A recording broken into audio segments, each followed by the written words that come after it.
कोशिश कर रहे हैं। मैं दिल्ली विश्वविद्यालय में इतिहास पढ़ाने के नाते कुछ इतिहास की बातें एक दो दोहराऊंगा जो आज की तारीख में हमारे देश में लगातार प्रचारित की जा रही है। एक बादशाह था औरंगजेब। औरंगजेब के बारे में इतना सारा गलत मिथ्या प्रचार पिछले दिनों में पिछले 2-3 सालों से शुरू हुआ है, जो इतिहास के लोगों को तो कम से कम इतिहास के लोगों के लिए समझ से परे।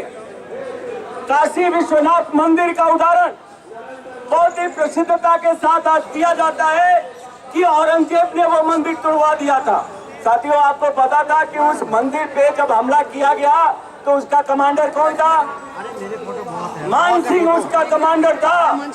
और राजस्थान के जो लोग हैं और कछवाहा राजपूतों के बारे में जो जानते हैं, कछवाहा राजपूतों से ज्यादा कट्टर वैष्णव धर्म को मानने वाले लोग शायद इस देश के अंदर नहीं हैं। मान सिंह ने अपनी डायरी लिखी, विवरण लिखा। उसने लिखा कि किस तरह से औरंगजेब के शासन के विरुद्ध विद्रोह करने वाले लोग उस मंदिर में छुपे हुए थे। अब सवाल ये है कि ये लड़ाई शासन और सत्ता का था। ये लड़ाई कोई हिंदू और मुसलमान की लड़ाई नहीं थी। ये कोई दो धर्मों के बीच का संघर्ष नहीं था, जिसको आज की तारीख में पूरे देश के अंदर प्रचारित किया जा रहा है। दूसरा बात यह है, इतिहास के लोगों को पता है कि औरंगजेब के ही शासन काल में सबसे ज्यादा हिंदू जागीरदार और जमींदार थे। जाट और सवार जिनको कहा जाता है, जो मुगल साम्राज्य के सबसे उच्च पदाधिकारी थे, वो औरंगजेब के ही शासन काल में थे। तो साथियों, इतिहास के तथ्यों को लगातार तोड़ मरोड़ के पेश करना और एक पूरे समुदाय को देशद्रोही बताना आज की तारीख में कुछ लोगों के लिए राजनीतिक ध्रुवीकरण का एक मसला हो गया, एक मुद्दा हो गया।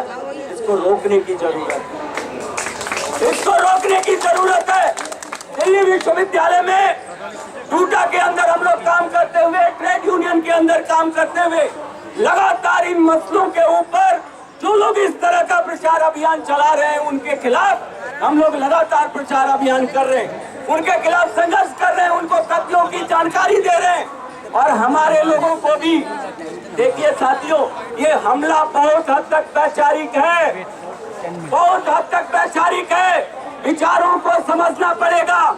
जो हमले के मुख्य मुद्दे हैं, उन मुद्दों का करारा जवाब देना होगा इतिहास के पन्नों से उठा के। तभी आप इस मामले में सही लड़ाई लड़ सकते हैं, तभी आप आगे अपने आंदोलन को लेके जा सकते हैं। दूसरा बात है, इस देश में राष्ट्रभक्त कौन है और राष्ट्रद्रोही कौन है? भाई, जिन लोगों ने स्वतंत्रता संग्राम में बिल्कुल भागीदारी नहीं की, मैं नाम नहीं लूंगा, हमारे वकील साहब हैं, नाम नहीं लूंगा, लेकिन जिन लोगों ने स्वतंत्रता संग्राम में कहीं पे कोई संघर्ष नहीं किया, आम तौर पे जब जेल गए तो अपने ही साथियों का नाम बता के वापस आ गए। ये मैं कोई नहीं कर रहा हूं। एक पार्टी के प्रधानमंत्री थे, उन्होंने बजाबता पार्लियामेंट के अंदर ये बात कबूल की कि उन्होंने अपने ही साथियों का नाम बता के वो जेल से छूट के आ गए। ऐसे ही अंडमान निकोबार जेल के अंदर ऐसे ही कई सारे संगठनों के दिग्गज नेता वहां जेल गए थे और उन्होंने अपने साथियों का नाम बताया, वापस आकर कभी स्वतंत्रता संग्राम में हिस्सेदारी नहीं की। अरे भाई, इस देश के मुसलमानों को, इस देश के जो शांति परस्त लोग हैं, इस देश की जो एकता और अखंडता में विश्वास करने वाले लोग हैं, उन तमाम लोगों को अगर आप देशद्रोही बताओगे तो इस देश में देशभक्त बचेगा कौन?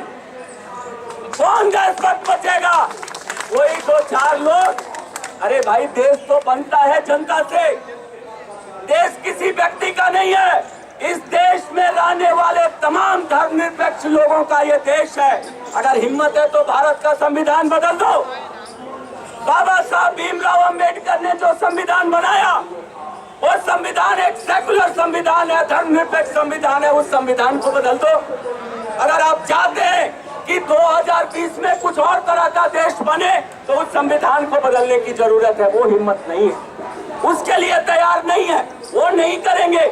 लेकिन धीरे धीरे अलग अलग मसलों को छेड़कर अलग अलग तरीके से सांप्रदायिक तनाव बनाने की कोशिश हो रही। अरे भाई, ये गाय का मसला क्या है? क्या है भाई? आप लोगों के खाने पीने पे भी प्रतिबंध लगा दोगे? मैं क्या खाऊंगा, मैं क्या पहनूंगा, मेरा ड्रेस होगा कि नहीं, मैं दाढ़ी रखूंगा कि नहीं, मैं दाढ़ी नहीं रखूंगा, मैं क्लीन सेव रहूंगा, मेरे बाल कितने लंबे होंगे, तमाम चीजों पे अगर प्रतिबंध लगा दिया गया तो इस देश में क्या लोकतंत्र बचे? लोकतंत्र तो इसी आजादी का नाम है, इसी स्वतंत्रता का नाम है कि मैं क्या खाऊंगा, मैं क्या पहनूंगा, मेरा ड्रेस क्या होगा, मेरी दाढ़ी होगी नहीं होगी, मैं क्लीन सेव रहूंगा कैसा रहूंगा, ये मैं खुद तय करूंगा। साथियों, यही सवाल है। इन मसलों पे एक गाय का मसला दिल्ली विश्वविद्यालय में बड़ा तेजी से अभी आया है। ऐसा लगता है कि लोगों के खाने पीने की चीजें बतानी पड़ेगी, उनकी लिस्ट आएगी, लड्डू खाओ बनारस का, पेड़ा खाओ सिकंदराबाद का, फला चीज फला जगह का, क्योंकि उनके बनाने वाले उनके लोग अपने होंगे। अरे भाई, व्यापार है कुछ वस्तुओं का। आपको मालूम है, मुजफ्फरनगर दंगे का जो मुख्य अभियुक्त है विधायक का संगीत सोम, उसका इंटरनेशनल मीट व्यापार का वो सबसे बड़ा व्यापारियों में से एक है। भारतीय जनता पार्टी से आता है। इंटरनेशनल मीट व्यापार का सबसे बड़ा व्यापारी है वो। साथियों, किसको पढ़ाने की कोशिश हो रही है? अभी हमारे ट्रेड यूनियन के अंदर मसला आया। आपको बताऊं, आडवाणी साहब की एक बेटी की शादी एक मुस्लिम से हुई है। ठीक है, मैं इनके नेताओं के नाम बता दूं, 6-7 के नाम अभी बता दूंगा, जिनकी बड़े नेताओं के मुरली मनोहर जोशी की बड़े नेता है, उनकी बेटी की शादी किससे हुई है? तो साथियों, ये सब जो सांप्रदायिक तनाव बनाने की कोशिश हो रही है, दरअसल वो आम जनता को विभाजित करने का कोशिश कुछ खास तरह के संगठन और कुछ खास तरह के लोग कर रहे हैं। जरूरत क्या है? जरूरत ये है अपनी एकता बनाने की, इस देश के धर्मनिरपेक्ष शक्तियों की एकता बनाने की, इस देश के मजदूर वर्ग की एकता बनाने की, इस देश के तमाम अमन पसंद लोगों की एकता बनाने की जरूरत आज की तारीख में इस देश का इंटेलेक्चुअल महसूस करता है, इस देश का आम नागरिक महसूस करता है, इस देश का हर वर्ग का नागरिक महसूस करता है। तो साथियों, आप सबसे इतनी गुजारिश है, बहुत लगता है, नहीं तो मैं इतिहास के बहुत सारे प्रसंग आपको बताता, उन घटनाओं का बारीकी से जिक्र करता जिन घटनाओं के बारे में कहा जाता है कि उसके लिए फला मुस्लिम बादशाह जिम्मेवार था। एक लास्ट टिप्पणी करूंगा। आपको पता है कि इस देश में हिंदुओं ने बौद्धों को और जैनियों को जितना कत्लेआम किया है, 5 साल के अंदर, 5 साल के शासनकाल में पुष्यमित्र शुंग, नाम सुना होगा कुछ, किसी ने इतिहास पढ़ा हो तो, पुष्यमित्र शुंग नाम का मुगल मौर्य वंश के बाद अगला शासक था। पुष्यमित्र शुंग नाम का एक हिंदू बादशाह था।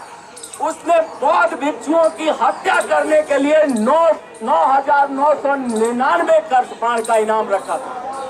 कहा कि एक बौद्ध भिक्षु का सर लेके आओगे तो 9,999 कर्षपाण, वो सोने की मुद्रा थी, उतना पैसा देंगे।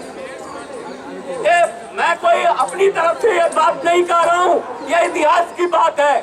तो इस देश के अंदर 5 साल में जितना पुष्यमित्र शुंग के समय में कत्लेआम हुआ था, अगर पूरा सल्तनत काल को जोड़ ले, पूरा मुगल काल को जोड़ ले और तमाम तरह के हिंदू मुसलमान के बीच में छोटे मोटे संघर्षों को जोड़ ले, मुश्किल से 1000-1500 लोगों की हत्याएं हुई होंगी।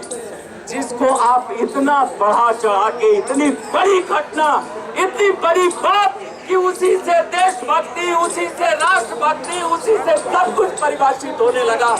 ये परिभाषा किसकी है? इस परिभाषा को बदल डालो, इस राजनीति को बदल डालो, इस परिभाषा को बदल डालो, इस राजनीति को बदल डालो। अरे भाई, वो बदलने के लिए तैयार नहीं है, लेकिन हम तमाम इस देश के अमन पसंद लोगों की एकता करने के लिए तैयार हैं। हम उनको शामिल करेंगे, आगे बढ़ेंगे। इस देश में धर्मनिरपेक्षता आगे बढ़ेगी।